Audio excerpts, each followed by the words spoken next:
Well, cheers. How do do, buckaroos? How the heck are you? I am Tony the Beer and Whiskey Whisperer for the purpose of this video. Day 5.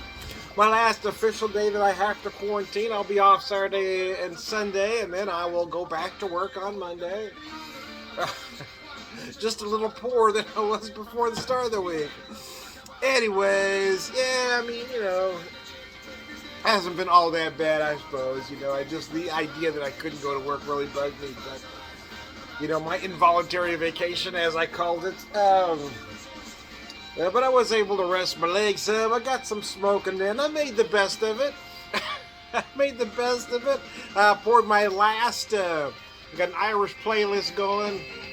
I've got my last Boulevard Irish Ale here. 5.8%, 30 IBUs, and I poured a little bottle of my Jameson Black Barrel to accompany it. So there we go, in my Woodford Reserve glass.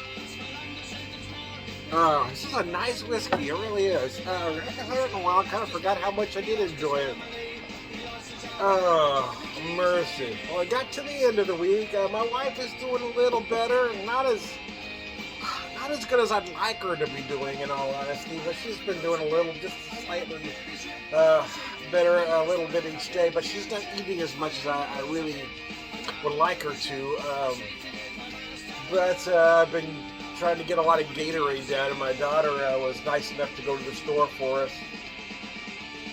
I'm not supposed to be getting out, so she picked up some Gatorade. I used the rest of my Gatorade yesterday, so she picked some up today for her, so that was very nice.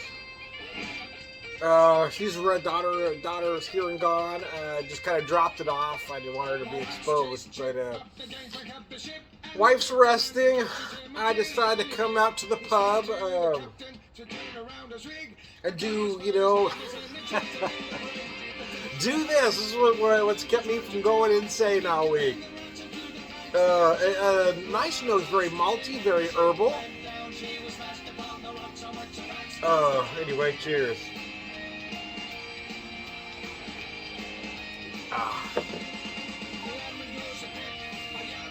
My last one. This one was, it doesn't say when, it doesn't have a bottle on. It says Enjoy By date. Enjoy By is 14 June of 22, so I certainly got her down before then.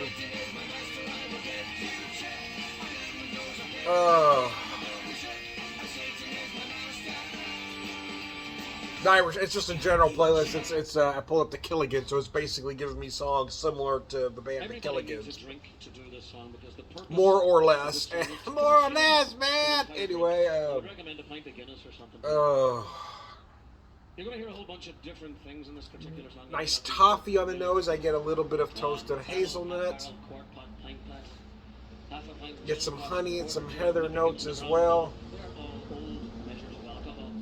The landlord in the song is a saloon keeper. Landlady is his wife. Their daughter, of course, is their daughter. The drayer mentioned in the song was the guy who drove the horse and cart that took the beer barrels from the brewery. Oh, gosh, that's good. So, day 5, yeah, now I've got to prepare myself mentally to go back to work after, not doing a damn thing all week. It's got to be rough, man. Complain about not going to work, complain about going to work. How about that? There's no pleasing some people. Yeah, it just, I didn't really rest well Sunday because she was very sick, but I still got up and got myself prepared to go to work until I found out I couldn't go to work because we didn't know. They said the test would come in overnight, but I think it was a little bit after 9 when it finally came through. Because they said they would only call if it came up positive, right? So because it was taking so long, I was just kind of, assuming it was going to be a negative test until they called and said it's positive. Like, oh, damn. So it was at that moment that I had to text my supervisors, such as it is, and find out what they wanted me to do. But because she was positive, I had to quarantine, even though I've never tested positive.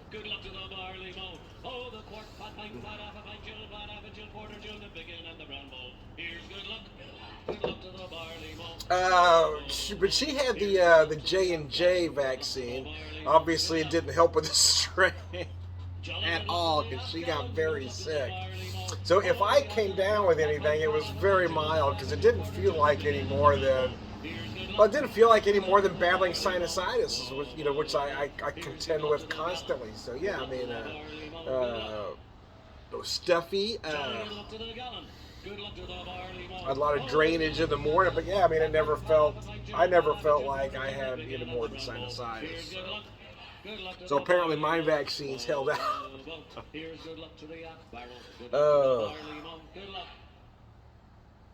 Jolly good luck to the half barrel, good luck to the barley mow. Oh, the half barrel, gallon, the half gallon, quart, pot, pint, pot, half a pint, jill, pot, half a jill, quarter jill, the big end, and the brown bowl. Here's good luck to the barley mow.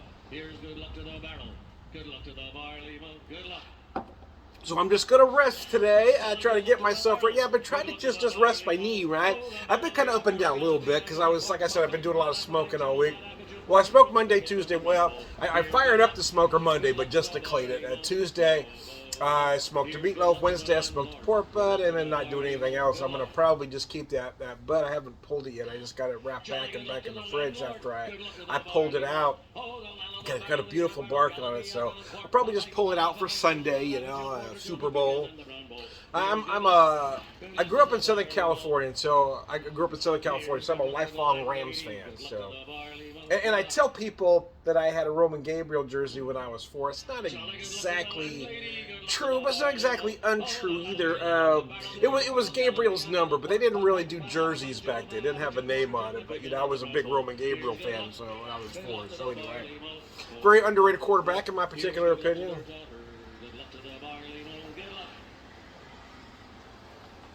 The fearsome foursome, the great Deacon Jones, yeah, man.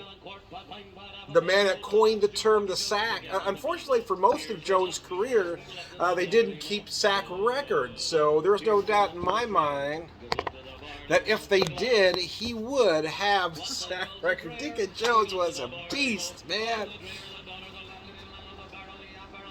I met him once when I was very young because my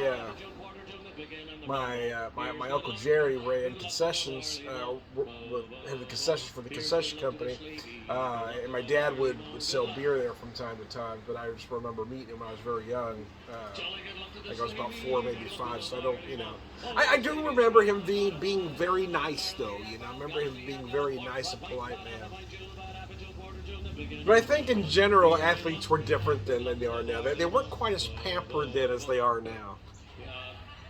They didn't seem to have that God complex that they seem to have now, They seem to think they need to be treated special, so it takes a lot out of them to have to be nice to people. Not all, but there's certainly a good portion of those guys out there. But yeah, being a Rams fan, I am pulling for the Rams. Matt Stafford, I feel like that's a good story, right? Drafted one to the Lions. He never quite had a team behind him. He never quite lived up to that number 1 draft pick potential that people thought he would. But he comes to the Rams where he's got some targets to throw to, He had Robert Woods for part of the season, and Woods went out hurt. But you had Cooper Kupp all season, and then OBJ comes in, who, by all accounts has been a problem everywhere he's been, except L.A. All of a sudden, he's been great in L.A., so I don't know. Let's hope it'll stay that way. But Cooper Kupp's really been that special guy, right? I mean, he's really come out to be this incredible player. He's always been kind of, the guy in the wings behind another receiver. But now, this year, he's kind of been the guy. And Stafford seems to be able to find him. One more time. No, thank you. Tyler Higbee, the tight end, has certainly made his contributions as well. Of course, the defense has done well. So, I'm hoping. The Joe Burrow, see, that's the thing, though. The Cincinnati Bengals, the underdog. See, that's a good story, too. You got Cincinnati, hasn't been there in a while. It's been 20 years for the Rams. That's the thing. There's usually one guy that you want to hate, but for me, there isn't. I've got to be a Rams fan. So of course, I'm going to pull for the Rams. But had I not grown up in Southern California, If I didn't have a connection to either team, this would be a tough one for me to root for, because it seems like both are very likable, right? Both teams. And the Joe Burrow is a great story, man. Drafted one, a Heisman winner. I mean, you know, I haven't heard really anything negative about him either. And he's a young guy.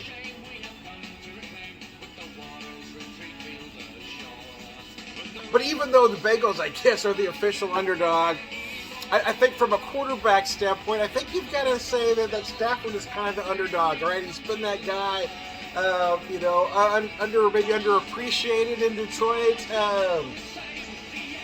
And here he is finally getting a chance, what 12, 13 years into his career, so.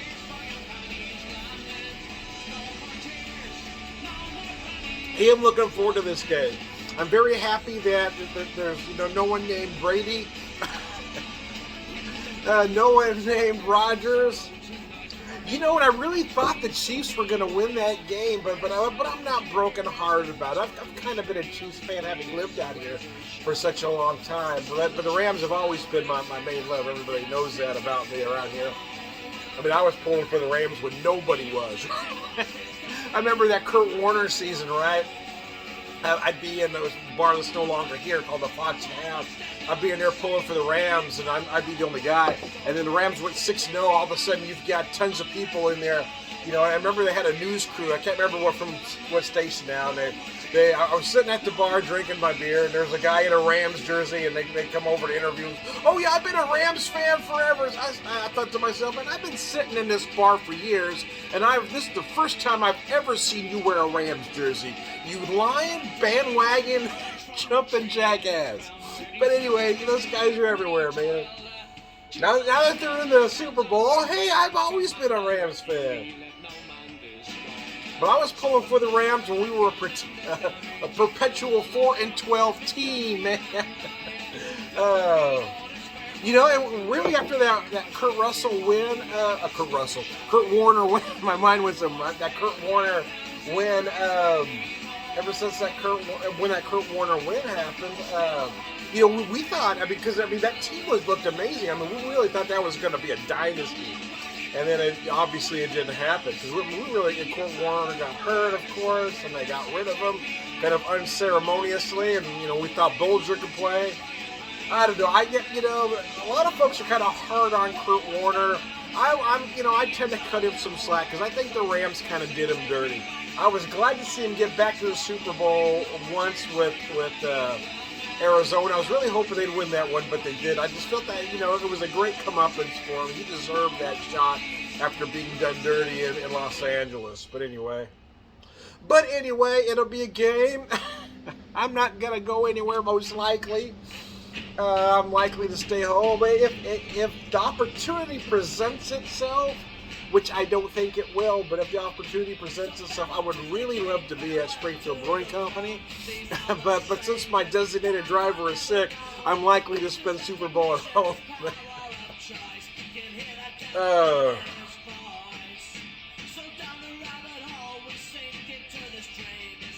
But you get people asking about places to go all the time. If I belong to a local food group, there's a recent post. Twins turning 21, we're gonna go. I recommend Springfield Brewing Company. Yeah, it's nice cuisine. It's not fancy, but it is. It's a little nicer than typical.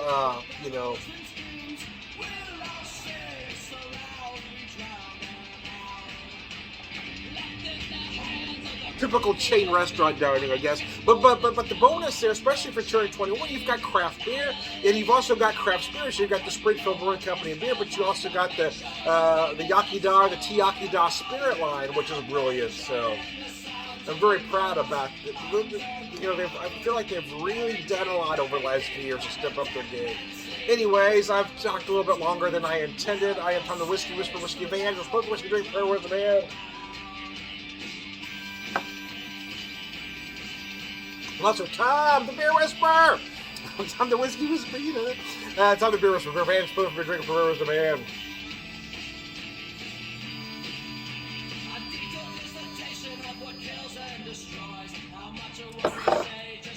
All around good guy. Cheers, guys.